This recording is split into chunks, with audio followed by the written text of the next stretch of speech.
നമസ്കാരം. പുതിയൊരു വീഡിയോയിലേക്ക് ഏവർക്കും ഹൃദ്യമായ സ്വാഗതം. ഇന്നത്തെ വീഡിയോയിൽ നമ്മൾ ഉൾപ്പെടുത്തിയിരിക്കുന്നത് ഇനി വരാനിരിക്കുന്ന +2 പബ്ലിക് എക്സാമിൻ്റെ ഹിസ്റ്ററി പരീക്ഷയ്ക്ക് ഇമ്പോർട്ടൻ്റ് ആയിട്ട് വരുന്നൊരു ചോദ്യമാണ് മാപ്പ് സ്റ്റഡി എന്നത്. വളരെ ഇമ്പോർട്ടൻ്റ് ആണ് മാപ്പ് സ്റ്റഡി. എന്തായാലും നമുക്ക് മാർക്ക് നഷ്ടപ്പെടാതെ ഉപയോഗിക്കാൻ പറ്റുന്ന ഒരു ചോദ്യമാണ് മാപ്പ് സ്റ്റഡി. വേറെ ഏതൊരു ചോദ്യം പോലെയല്ല, നമുക്ക് എന്തായാലും മാർക്ക് ഉറപ്പിക്കാം. കാരണം നമ്മൾ ഈ പറയുന്ന കാര്യങ്ങൾ കൃത്യമായിട്ട് നിങ്ങൾ ചെയ്തു വെച്ചാൽ മാത്രം മതി. ഏതൊക്കെയാണ് മാപ്പ് സ്റ്റഡി എന്ന് നമ്മൾ കൃത്യമായിട്ട് പറയുന്നുണ്ട്. ഈ മാപ്പ് സ്റ്റഡികൾ മാത്രമേ, ഈ മാപ്പ് മാത്രമേ നിങ്ങൾക്ക് ക്വസ്റ്റ്യൻ ആയിട്ട് വരുന്നുള്ളൂ. അപ്പോൾ ഇത് മാത്രം നിങ്ങൾ പഠിച്ചു പോവുക, വേറെ ഒന്നും നിങ്ങൾ പഠിക്കേണ്ട. 10-20 മാപ്പൊന്നും പഠിക്കാനില്ല. ആകെ 4 മാപ്പുകളെ ഞാനിവിടെ പറയുന്നുള്ളൂ. അപ്പോൾ ഈ 4 മാപ്പും നിങ്ങൾ കൃത്യമായിട്ട് പഠിച്ചു എന്ന് ഉറപ്പാക്കണം. ഇതിനു വേണ്ടി നിങ്ങൾ ചെയ്യേണ്ടത് എന്താണ്, ഇത് മാപ്പ് നിങ്ങൾ ജസ്റ്റ് ഒന്ന് ഒരു ഔട്ട്ലൈൻ വരച്ചിട്ട്, ഇനിയിപ്പോൾ അതിന് സമയമില്ല, ഒരു മാപ്പിൻ്റെ ഫോട്ടോ കോപ്പിയൊക്കെ എടുത്തിട്ട് അത് ജസ്റ്റ് ഇങ്ങനെ നമ്മൾ വരച്ച് പഠിക്കുക എന്നുള്ളത്, അല്ലെങ്കിൽ എഴുതി പഠിക്കുക എന്നുള്ളത്, വരച്ചല്ല എഴുതി പഠിക്കുക, അടയാളപ്പെടുത്തി പഠിക്കുക എന്നുള്ളതിന് നമുക്ക് പ്രത്യേകിച്ച് ഇനി സമയമൊന്നുമില്ല. അപ്പോൾ അതുകൊണ്ട് നിങ്ങൾ എന്ത് ചെയ്യണം, നിങ്ങൾ ഇപ്പോൾ ഈ ഒരു വീഡിയോ കണ്ട മാത്രയിൽ തന്നെ നിങ്ങൾ എന്ത് ചെയ്യുക, ഇതിൻ്റെ ഒരു ഔട്ട്ലൈൻ, ജസ്റ്റ് ഒരു മാപ്പിൻ്റെ ഔട്ട്ലൈൻ നമ്മൾ ജസ്റ്റ് പേപ്പറിൽ വരച്ചതിന് ശേഷം അതിൽ ഓരോ ഭാഗത്തും ഏതൊക്കെ സ്ഥലങ്ങളാണ് വരുന്നത് എന്ന് കൃത്യമായിട്ട് മാർക്ക് ചെയ്ത് പഠിക്കുക. അപ്പോൾ 4 ചോദ്യങ്ങളിൽ ഇമ്പോർട്ടൻ്റ് ആയിട്ടുള്ള വെറും 4 ചോദ്യങ്ങളാണ് തരുന്നത്. അപ്പോൾ മക്കളെ, ഈ വീഡിയോ നിങ്ങൾക്ക് ഉപകാരപ്പെടും തീർച്ചയാണ്. അതുകൊണ്ട് എല്ലാവരും ഇപ്പോൾ തന്നെ ഒരു ലൈക്ക് നൽകണം. ഇഷ്ടപ്പെടുകയാണെങ്കിൽ മാത്രം ലൈക്ക് തന്നാലും മതി, കുഴപ്പമില്ല. അതുപോലെ ആദ്യമായിട്ട് നമ്മുടെ ചാനൽ കാണുന്നവരുണ്ടെങ്കിൽ ഒന്ന് സബ്സ്ക്രൈബ് ചെയ്യാൻ മറക്കണ്ട. അതുപോലെ തന്നെ തൊട്ടടുത്തുള്ള ബെൽ ബട്ടൺ ഓൾ എന്ന് എനേബിൾ ചെയ്തു വെച്ചോ. തുടർന്നുള്ള വിഷയങ്ങളുടെ, പരീക്ഷയ്ക്കുള്ള വിഷയങ്ങളുടെ ക്ലാസ്സുകൾ, ലൈവ് ക്ലാസ്സുകൾ, വീഡിയോ ക്ലാസ്സുകളൊക്കെ നമ്മുടെ ചാനലിൽ ഇനി വരാൻ കിടക്കുകയാണ്. നമ്മൾ പറഞ്ഞിട്ടുള്ള ചോദ്യങ്ങളിൽ 95% ചോദ്യങ്ങളും പരീക്ഷാ ക്വസ്റ്റ്യൻ പേപ്പറിൽ വരുന്നുണ്ട്. അത് നിങ്ങളുടെ എൻ്റെ ഒക്കെ ഒരു ഭാഗ്യമായിട്ട് നമുക്ക് കണക്കാക്കാം. കാരണം നമ്മൾ അത്രയും ക്വസ്റ്റ്യൻ പേപ്പേഴ്സും അതുപോലെ തന്നെ പഴയ ചോദ്യങ്ങളെല്ലാം നമ്മൾ വളരെ നല്ല രീതിയിൽ ചെകഞ്ഞെടുത്തുകൊണ്ടാണ് നമ്മൾ എന്ത് ചെയ്യുന്നത്, ഇത്തരത്തിലുള്ള ഈ ക്ലാസ്സുകൾ നിങ്ങളുടെ മുന്നിലേക്ക് എത്തിക്കുന്നത്. ഓക്കെ, അപ്പോൾ അതുകൊണ്ട് തന്നെ നിങ്ങൾക്കത് 100% ഉപകാരപ്പെടുന്നതാണ്. ഓക്കെ, അപ്പോൾ നമ്മൾ നേരെ നമ്മുടെ ടോപ്പിക്കിലേക്ക് നടക്കാം. അതിൽ ഒന്നാമത്തെ ചോദ്യം വരുന്നത്, അതായത് പ്രധാനപ്പെട്ട ഹാരപ്പൻ കേന്ദ്രങ്ങൾ ഏതെല്ലാമാണെന്നുള്ളതാണ്. പ്രധാനപ്പെട്ട ഹാരപ്പൻ കേന്ദ്രങ്ങൾ ഞാനിവിടെ നിങ്ങൾക്ക് കാണിച്ചു തരാം. ഇതാണ്, ഈ കാണുന്നതാണ് പ്രധാനപ്പെട്ട ഹാരപ്പൻ കേന്ദ്രങ്ങൾ. ഇവിടെ ഞാൻ മാപ്പ് കൊടുത്തിട്ടുണ്ട്. ഈ മാപ്പിൽ നിങ്ങൾക്ക് കണ്ടാൽ മനസ്സിലാകും ഓരോ സ്ഥലങ്ങളും ഏതൊക്കെയുണ്ടാവും. ഷോർട്ടുഗായ് എന്ന് പറയുന്ന സ്ഥലം കാണാം. അതുപോലെ തന്നെ ഷോർട്ടുഗായ് കിടക്കുന്നത് എവിടെയാണ്, നമ്മളുടെ പാകിസ്ഥാന്റെ ഭാഗത്ത്, അതായത് പഴയ ഇന്ത്യയുടെ, നമ്മുടെ പഴയ ഇന്ത്യയുടെ മാപ്പാണ് നമുക്ക് തരുന്നത്. പഴയ ഇന്ത്യയുടെ മാപ്പിന്റെ പശ്ചിമ ഭാഗത്ത്, അതായത് പടിഞ്ഞാറ് ഭാഗത്ത് ഷോർട്ടുഗായ്, ഓക്കെ, പാകിസ്ഥാന്റെയും അഫ്ഗാനിസ്ഥാന്റെയും ആ ഭാഗങ്ങളിലായിട്ട് നമുക്ക് കാണാൻ കഴിയും ഷോർട്ടുഗായ്. അതുപോലെ തന്നെ ഹാരപ്പ നേരെ രണ്ടാമത്തെ പ്രദേശമാണ്. അത് ഇന്ത്യക്കുള്ളിലാണ് വരുന്നത്, ഹാരപ്പ. ഓക്കെ, ഹാരപ്പ എവിടെ വരുന്നതാണ്, നമ്മുടെ ജമ്മു കാശ്മീരിൻ്റെ ഒക്കെ ആ ഭാഗത്തായിട്ട് വരുന്നതാണ്. കൃത്യമായിട്ട് ആ പോയിന്റ് മനസ്സിലാക്കി എവിടെയാണ് അത് രേഖപ്പെടുത്തിയിരിക്കുന്നത് എന്നുള്ളത്. അതുപോലെ ബൻവാലി, ഹാരപ്പയുടെ തൊട്ട് താഴെയായിട്ടാണ് ബൻവാലി വരുന്നത്. ബൻവാലിയുടെ നേരെ ഇടത്തെ ഭാഗത്തോട്ട് വന്നു കഴിഞ്ഞാൽ നമുക്ക് കാളിബംഗൻ കാണാൻ പറ്റും. കാലിബംഗൻ, ഇതേ ഓർഡറിൽ നിങ്ങൾ ഇങ്ങനെ പഠിക്കുക. ഓക്കെ, അപ്പോൾ ഏറ്റവും പുറത്തായിട്ട് ഷോർട്ടുഗായ് ഉണ്ട്. നേരെ ഇന്ത്യക്കകത്തേക്ക് വന്നു കഴിഞ്ഞാൽ ഹാരപ്പ കാണാം. ഹാരപ്പയുടെ തൊട്ട് താഴെയായിട്ട് ബൻവാലി ഉണ്ട്. ബൻവാലിയുടെ ഇടത്തെ ഭാഗത്തായിട്ട്, താഴെ ഇടത്തെ ഭാഗത്തായിട്ട് കാലിബംഗൻ കാണാം. കാലിബംഗന്റെ വീണ്ടും ഇടത്തെ ഭാഗത്തേക്കായിട്ട് എന്താണ്, മോഹൻജൊദാരോ കാണാം. മോഹൻജൊദാരോ, ഓക്കെ, കാലിബംഗന്റെ ഇടത്തെ ഭാഗത്തായിട്ട് നമുക്ക് മോഹൻജൊദാരോ കാണുന്നുണ്ട്. അതുപോലെ മോഹൻജൊദാരോയുടെ വീണ്ടും തൊട്ട് താഴെയായിട്ട് നമുക്ക് എന്ത് കാണാം, ബാലാക്കോട്ട് കാണാം. ബാലാക്കോട്ട്, ഓക്കെ, മോഹൻജൊദാരോയുടെ തൊട്ട് താഴെ ഇടത്തെ ഭാഗത്തായിട്ട് ബാലാക്കോട്ട് കാണാം. ഓക്കെ, ഇനി നേരെ നമ്മൾ റൈറ്റ് സൈഡിലേക്ക്, നേരെ താഴെ റൈറ്റ് സൈഡിലേക്ക് വന്നു കഴിഞ്ഞാൽ ധോളാവീര കാണാം. ധോളാവീര, ഓക്കെ, ഗുജറാത്തിന്റെ ആ ഒരു എന്താണ് കുനിപ്പ് കാണുന്ന ഭാഗത്തായിട്ട് നമുക്ക് എന്താണ് ധോളാവീര ഉണ്ട്. ധോളാവീരയുടെ തൊട്ട് താഴെയായിട്ട് ലോഥാൾ ഉണ്ട്. ലോത്താൾ, ഓക്കെ, ധോളാവീരയുടെ തൊട്ട് താഴെയായിട്ട് ലോത്താൾ ഉണ്ട്. ലോത്താളിന്റെ ഇടത്തെ ഭാഗത്തായിട്ട് ഏതാണ്, നാഗേശ്വർ ഉണ്ട്. നാഗേശ്വർ, ഓക്കെ, നാഗേശ്വർ. അങ്ങനെ നമ്മൾ എത്ര പ്രദേശങ്ങളാണ് അടയാളപ്പെടുത്തിയത്, 1, 2, 3, 4, 5, 6, 7, 8, 9 പ്രദേശങ്ങൾ നമ്മൾ ഈ ഒരു വീഡിയോയിൽ, ഈ ഒരു എന്താണ് മാപ്പിൽ നമ്മൾ കണ്ടു അല്ലേ. ഈ 9 പ്രദേശങ്ങൾ വരില്ല, 9 പ്രദേശങ്ങൾ ഉണ്ടാവില്ല. ഇതിൽ പ്രധാനപ്പെട്ട പ്രദേശങ്ങളെ കാണിക്കുള്ളൂ. അപ്പോൾ പ്രധാനപ്പെട്ട ഹാരപ്പൻ കേന്ദ്രങ്ങളിൽ ഇതും തന്നെ നിങ്ങൾക്ക് വീണ്ടും എന്താണ് അതിനെ ഷോർട്ട് ചെയ്തിട്ട് നിങ്ങൾക്ക് ചോദ്യങ്ങൾ സോർട്ട് ചെയ്ത് ഇതിലെ ക്വസ്റ്റ്യൻസ് ഉണ്ടാക്കും. ഓക്കെ, ക്ലിയർ അല്ലേ?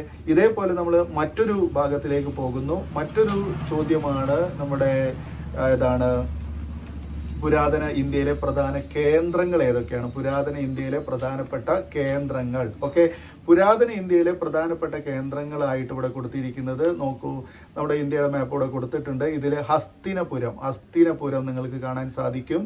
ഓക്കെ, ഹസ്തിനപുരത്തിന്റെ റൈറ്റ് സൈഡിലേക്ക് നോക്കിയാൽ നമുക്ക് അവിടെ ലുംബിനി കാണാം. ഹസ്തിനപുരത്തിന്റെ റൈറ്റ് സൈഡിൽ ലുംബിനി ഉണ്ട്. ലുംബിനിയുടെ വലതുഭാഗത്തായിട്ട് നമുക്ക് കുശി നഗരം കാണാം. ഓക്കെ, ലുംബിനിയുടെ വലതുഭാഗത്തായിട്ട് കുശി നഗരം കാണാം. തൊട്ട് താഴെ വലതുഭാഗത്ത് തന്നെ തൊട്ട് താഴെയായിട്ട് പാടലീപുത്രമുണ്ട്. പാടലീപുത്രത്തിന്റെ നേരെ താഴെയായിട്ട് രാജഗൃഹമുണ്ട്. രാജഗൃഹം. ഓക്കെ, രാജഗൃഹത്തിന്റെ ഇടത് താഴെയായിട്ട് എന്തുണ്ട്? ബോധ്ഗയ ഉണ്ട്. ബോധ്ഗയ. ഓക്കെ, രാജഗൃഹത്തിന്റെ ഇടത്തെ ഭാഗത്ത് കുറച്ച് മുകളിലായിട്ട് നമുക്ക് ബോധ്ഗയ കാണാം. ബോധ്ഗയയുടെ തൊട്ട് മുകളിലായിട്ട് എന്തുണ്ട്? സാരാനാഥ് ഉണ്ട്. സാരാനാഥ്. ക്ലിയർ അല്ലേ? സാരാനാഥ്. ആ സാരാനാഥിൽ നിന്നും വീണ്ടും നമ്മൾ ഇന്ത്യയുടെ മധ്യഭാഗത്തേക്ക്, അതായത് ഇടത്തേക്ക് വരികയാണെന്നുണ്ടെങ്കിൽ അവിടെ സാഞ്ചി എന്ന് പറയുന്ന സ്ഥലം കാണാൻ പറ്റും. സാഞ്ചി എന്ന് പറയുന്ന സ്ഥലം കാണാൻ പറ്റും. ആ സാഞ്ചിയിൽ നിന്ന് വീണ്ടും നമ്മൾ ഗുജറാത്തിന്റെ ഭാഗത്തേക്ക് വീണ്ടും ഇടത്തോട്ട് വരികയാണെന്നുണ്ടെങ്കിൽ അവിടെ ഗിർനാർ എന്ന് പറയുന്ന സ്ഥലം കാണാൻ പറ്റും. ഗിർനാർ. ഓക്കെ, ആ ഗിർനാർ കഴിഞ്ഞ് നമ്മൾ നേരെ താഴോട്ട് നമ്മുടെ എവിടേക്ക് കർണാടകയുടെ ഭാഗത്തേക്ക് വരികയാണെങ്കിൽ അവിടെ അമരാവതി എന്ന് പറയുന്ന പ്രദേശം കാണാം. ഓക്കെ, അമരാവതി. ഇതെല്ലാം എന്താണ്? ഇന്ത്യയിലെ പുരാതന കേന്ദ്രങ്ങളാണ്. ഓക്കെ, പുരാതന കേന്ദ്രങ്ങൾ, പുരാതന പ്രദേശങ്ങളാണ്, പുരാതന സ്ഥലങ്ങളാണ്. ഓക്കെ, അപ്പൊ 2 മാപ്പുകൾ ഇപ്പൊ നമ്മൾ കണ്ടു കഴിഞ്ഞു. ഇനി പ്രധാനപ്പെട്ട ഒരു മാപ്പിലേക്കാണ് പോകുന്നത്. 1857 കലാപം ഉണ്ടായല്ലോ. ആ കലാപവുമായി ബന്ധപ്പെട്ട പ്രധാന കേന്ദ്രങ്ങൾ ഏതൊക്കെയാന്നുള്ളതാണ് ഇതാ മാപ്പ് വന്നിട്ടുണ്ട്. ഈ മാപ്പിൽ നമുക്ക് നോക്കൂ, ഇവിടെ അടയാളപ്പെടുത്തിയത് നോക്കൂ, മീററ്റ് അല്ലെ, അതായത് കാശ്മീരിന്റെ തൊട്ട് നേരെ താഴെ ആ ഭാഗത്തായിട്ട് നമുക്ക് മീററ്റ് കാണാം. അതായത് ഉത്തർപ്രദേശിന്റെ ഭാഗത്തായിട്ട് മീററ്റ് കാണാം. മീററ്റിന്റെ തൊട്ട് താഴെയായിട്ട് ഡൽഹി വരുന്നുണ്ട്. ഡൽഹിയുടെ വലതുഭാഗത്തായിട്ട് ലക്നൗ വരുന്നുണ്ട്. ലക്നൗ. ഓക്കെ, ലക്നൌവിന്റെ വലതുഭാഗത്ത് അവധ് എന്ന് പറയുന്ന സ്ഥാനം വരുന്നുണ്ട്. ആ അവധിന്റെ ഇടതുഭാഗത്ത് താഴെയായിട്ട് എന്ത് കാണാം? കാൺപൂർ കാണാം. കാൺപൂർ എന്ന് പറയുന്ന സ്ഥലമുണ്ട്. കാൺപൂരിന്റെയും തൊട്ട് താഴെ ഝാൻസി എന്ന് പറയുന്ന സ്ഥലവും കൂടെ കൊടുത്തിട്ടുണ്ട്. ഓക്കെ, കാൺപൂരിന്റെ താഴെയാണ് എന്ത്? ഝാൻസി വരുന്നത്. ഝാൻസിയുടെ വലതുഭാഗത്തായിട്ട് എന്താണ്? ആറ എന്ന് പറയുന്ന സ്ഥലമുണ്ട്. വലതുഭാഗത്തോട്ട് പോകുമ്പോൾ ആറ എന്ന് പറയുന്ന സ്ഥലമുണ്ട്. ആറയുടെ വീണ്ടും വലതുഭാഗത്തോട്ട് താഴെ വരുമ്പോൾ നമുക്ക് ഗോരഖ്പൂർ എന്ന് പറയുന്ന സ്ഥലം കാണാം. ഓക്കെ, ഏതാണ്? ഗോരഖ്പൂർ ആണ്. ഓക്കെ, ഗോരഖ്പൂർ ആണ്. ഓക്കെ, അപ്പൊ ഇത്രയും സ്ഥലങ്ങൾ എന്തുമായി ബന്ധപ്പെട്ടതാണ്? 1857 മുഖ്യ കലാപത്തിന്റെ കേന്ദ്രങ്ങളാണ് മക്കളെ. ഓക്കെ, ഇനി നമുക്ക് ലാസ്റ്റ് മാപ്പിലേക്കാണ് പോകുന്നത്. ലാസ്റ്റ് മാപ്പ് ഏതാണ്? ഇന്ത്യൻ സ്വാതന്ത്ര്യ സമരത്തിലെ പ്രധാനപ്പെട്ട കേന്ദ്രങ്ങളാണ്. ഇന്ത്യൻ സ്വാതന്ത്ര്യ സമരം നടന്ന പ്രധാനപ്പെട്ട കേന്ദ്രങ്ങൾ ഇതാ മാപ്പ് വന്നു കഴിഞ്ഞു. ഇതില് നേരെ മുകളിൽ പോയി കഴിഞ്ഞാൽ നമുക്ക് കാണാം ലാഹോർ കാണാം. ലാഹോറിന്റെ തൊട്ട് നേരെ ആയിട്ട് തന്നെ നമുക്ക് അമൃത്സർ എന്ന് പറയുന്ന സ്ഥലം കാണാം. അമൃത്സറിനെ നമുക്ക് വേണമെന്നുണ്ടെങ്കിൽ പിന്നെന്താണ്? ജാലിയൻ വാലാബാഗ് എന്ന് ചോദിക്കാം കേട്ടോ. അമൃത്സറിന് പകരം നമുക്ക് ജാലിയൻ വാലാബാഗ് നടന്ന സ്ഥലമായതുകൊണ്ട് ജാലിയൻ വാലാബാഗ് എന്ന് ചോദിക്കാം. ഓക്കെ, അപ്പൊ ലാഹോറും അമൃത്സറും അടുത്തടുത്തുള്ള സ്ഥലങ്ങളാണ്. നേരെ വലതുഭാഗത്ത് താഴോട്ട് ഇറങ്ങിക്കഴിഞ്ഞാൽ ചൗരി ചൗര എന്ന് പറയുന്ന സ്ഥലം കാണാം. ചൗരി ചൗര എന്ന് പറയുന്ന സ്ഥലം. അതിന്റെ വലത് താഴോട്ടായിട്ട് ചമ്പാരൻ എന്ന് പറയുന്ന സ്ഥലമുണ്ട്. അതിന്റെ വലത് താഴോട്ട് ചമ്പാരൻ. ഓക്കെ, ചമ്പാരന്റെയും നേരെ താഴോട്ട് വന്നു കഴിഞ്ഞാൽ നമുക്ക് എന്താണ്? അത് ബംഗാളിന്റെ ഭാഗത്ത് കൽക്കത്ത എന്ന് പറയുന്ന സ്ഥലം കാണാം. ബംഗാളിന്റെ ഭാഗത്ത് കൽക്കത്ത. ഓക്കെ, കൽക്കത്തയിൽ നിന്ന് നമ്മൾ നേരെ മാപ്പിലൂടെ ഇറങ്ങി വന്നാൽ നമുക്ക് തമിഴ്നാട്ടിലെത്താം. തമിഴ്നാട്ടിലെത്തിക്കഴിഞ്ഞാൽ അവിടെ മദ്രാസ്. ഓക്കെ, മദ്രാസ് രേഖപ്പെടുത്തിയിട്ടുണ്ട്. തമിഴ്നാട്ടിലാണ് മദ്രാസ് എന്ന് നമുക്ക് എല്ലാവർക്കും അറിയാവുന്നതാണ്. നേരെ നമ്മൾ ആ ഔട്ട്ലൈനിലൂടെ നേരെ നമ്മൾ കേരളത്തിലേക്ക് വന്നു കഴിഞ്ഞാൽ കേരളത്തിൽ, അതായത് മാപ്പിന്റെ ഇടത് ഭാഗത്ത്, അതായത് പടിഞ്ഞാറ് ഭാഗത്തായിട്ട് നമ്മൾ പയ്യന്നൂർ എന്ന് പറയുന്ന സ്ഥലമുണ്ട്. ഓക്കെ, പയ്യന്നൂർ എവിടെയാണ്?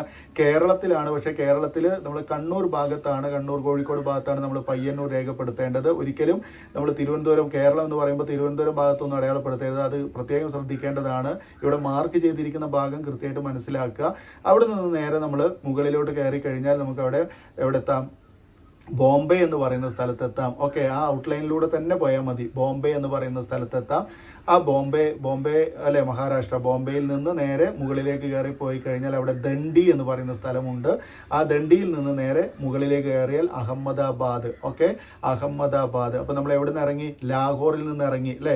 മുകൾ ഭാഗത്ത് നിന്ന് ലാഹോർ, അമൃത്സർ അല്ലെങ്കിൽ മറ്റൊരു പേര് ജാലിയൻ വാലാബാഗ് ആണ്. ജാലിയൻ വാലാബാഗ് കഴിഞ്ഞ് നമ്മൾ ഔട്ട്ലൈനിലൂടെ തന്നെ നമ്മളിങ്ങനെ വലതു ഭാഗത്തോട്ട് വന്നു കഴിഞ്ഞാൽ ചൗരി ചൗര കിട്ടും. ചൗരി ചൗരയുടെ താഴെയായിട്ട് ചമ്പാരൻ കിട്ടും. ചമ്പാരനിൽ നിന്ന് നേരെ നമ്മൾ ബംഗാളിലേക്ക് ചാടുക. ബംഗാളിൽ വന്നു കഴിഞ്ഞാൽ കൽക്കത്ത രേഖപ്പെടുത്താനുണ്ട്. കൽക്കത്തയിൽ നിന്ന് നമ്മൾ നേരെ ഔട്ട്ലൈനിലൂടെ നേരെ എവിടേക്ക് വരും? മദ്രാസിലേക്ക് വരുന്നു. മദ്രാസിലെത്തി അവിടെ അതായത് തമിഴ്നാട്ടിലെ മദ്രാസ് രേഖപ്പെടുത്തി. വീണ്ടും ഔട്ട്ലൈനിലൂടെ നമ്മൾ കേരളത്തിലേക്ക് വന്നു. കേരളത്തിൽ കോഴിക്കോട്, കണ്ണൂർ ഭാഗങ്ങളിലായിട്ട് നമ്മൾ പയ്യന്നൂർ രേഖപ്പെടുത്തി. പയ്യന്നൂരിന്റെ തൊട്ട് മുകളിലായിട്ട് നമ്മൾ ബോംബെ രേഖപ്പെടുത്തി. ബോംബെയുടെ മുകളിലായിട്ട് ദണ്ഡി രേഖപ്പെടുത്തി. ദണ്ഡിയുടെ മുകളിലായിട്ട് അഹമ്മദാബാദും രേഖപ്പെടുത്തി.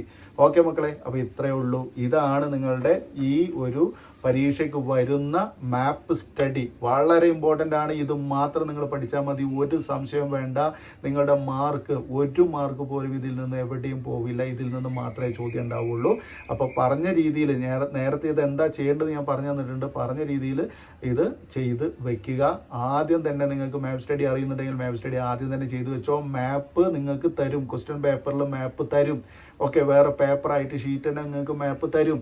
ആ മാപ്പിൽ നിങ്ങൾ ക്വസ്റ്റ്യൻ നമ്പർ കൃത്യമായിട്ട് എഴുതി വെക്കണം. മറക്കരുത്, ക്വസ്റ്റ്യൻ നമ്പർ എഴുതി വെക്കണം. പിന്നെന്താണ്, അത് എവിടെയാണോ നമ്മളത് പിന്നെ ആ ചോദ്യം ഏത് ഭാഗത്താണ്, അതായത് എത്രാമത്തെ, ഇപ്പോൾ 10ാമത്തെ ചോദ്യമാണെങ്കിൽ 9 കഴിഞ്ഞിട്ട് നിങ്ങൾ 10 എഴുതുന്നുണ്ടെങ്കിൽ അത് അവിടെ തന്നെ തുന്നിക്കെട്ടാൻ ശ്രമിക്കുക. അതായത് ഉള്ളിൽ കെട്ടാൻ ശ്രമിക്കുക. പുറത്തൊരിക്കലും മൊത്തം ആൻസർ ഷീറ്റിന്റെ അവസാന ഭാഗത്ത് മാപ്പ് സ്റ്റഡി തുന്നിക്കെട്ടരുത്. ഓക്കെ, ഉള്ളിലായിട്ടാണ് തുന്നിക്കെട്ടേണ്ടത്. അതൊക്കെ പ്രത്യേകം ഓർക്കുക. പേപ്പർ കെട്ടുമ്പോഴൊക്കെ നല്ല ടൈറ്റായിട്ട് കെട്ടി വെക്കുക. ഓക്കെ, കൃത്യസമയം മുഴുവനായിട്ട് നിങ്ങൾ ആൻസർ എഴുതാൻ ശ്രമിക്കുക. എല്ലാവർക്കും നല്ല രീതിയിൽ എക്സാം എഴുതാൻ സാധിക്കട്ടെ. നമ്മുടെ ലൈവ് വീഡിയോ ഓൾറെഡി കയറി കഴിഞ്ഞിട്ടുണ്ട്, അത് കാണാൻ മറക്കരുത്. ഓക്കെ, അപ്പോൾ എല്ലാവർക്കും നല്ലൊരു വിജയം ഉണ്ടാവട്ടെ എന്ന് ആശംസിച്ചുകൊണ്ട് അടുത്ത വീഡിയോയിൽ നമുക്ക് കാണാം എന്ന് പ്രതീക്ഷിച്ചുകൊണ്ട് ഈ വീഡിയോയ്ക്ക് ലൈക്ക് ചെയ്യാൻ മറക്കരുത്, അതുപോലെ ഷെയർ ചെയ്യാൻ മറക്കരുത്, സബ്സ്ക്രൈബ് ചെയ്യാൻ മറക്കരുത്. വീണ്ടും കാണാം എന്ന പ്രതീക്ഷയോട് കൂടി നിർത്തുന്നു. Thank you so much for watching.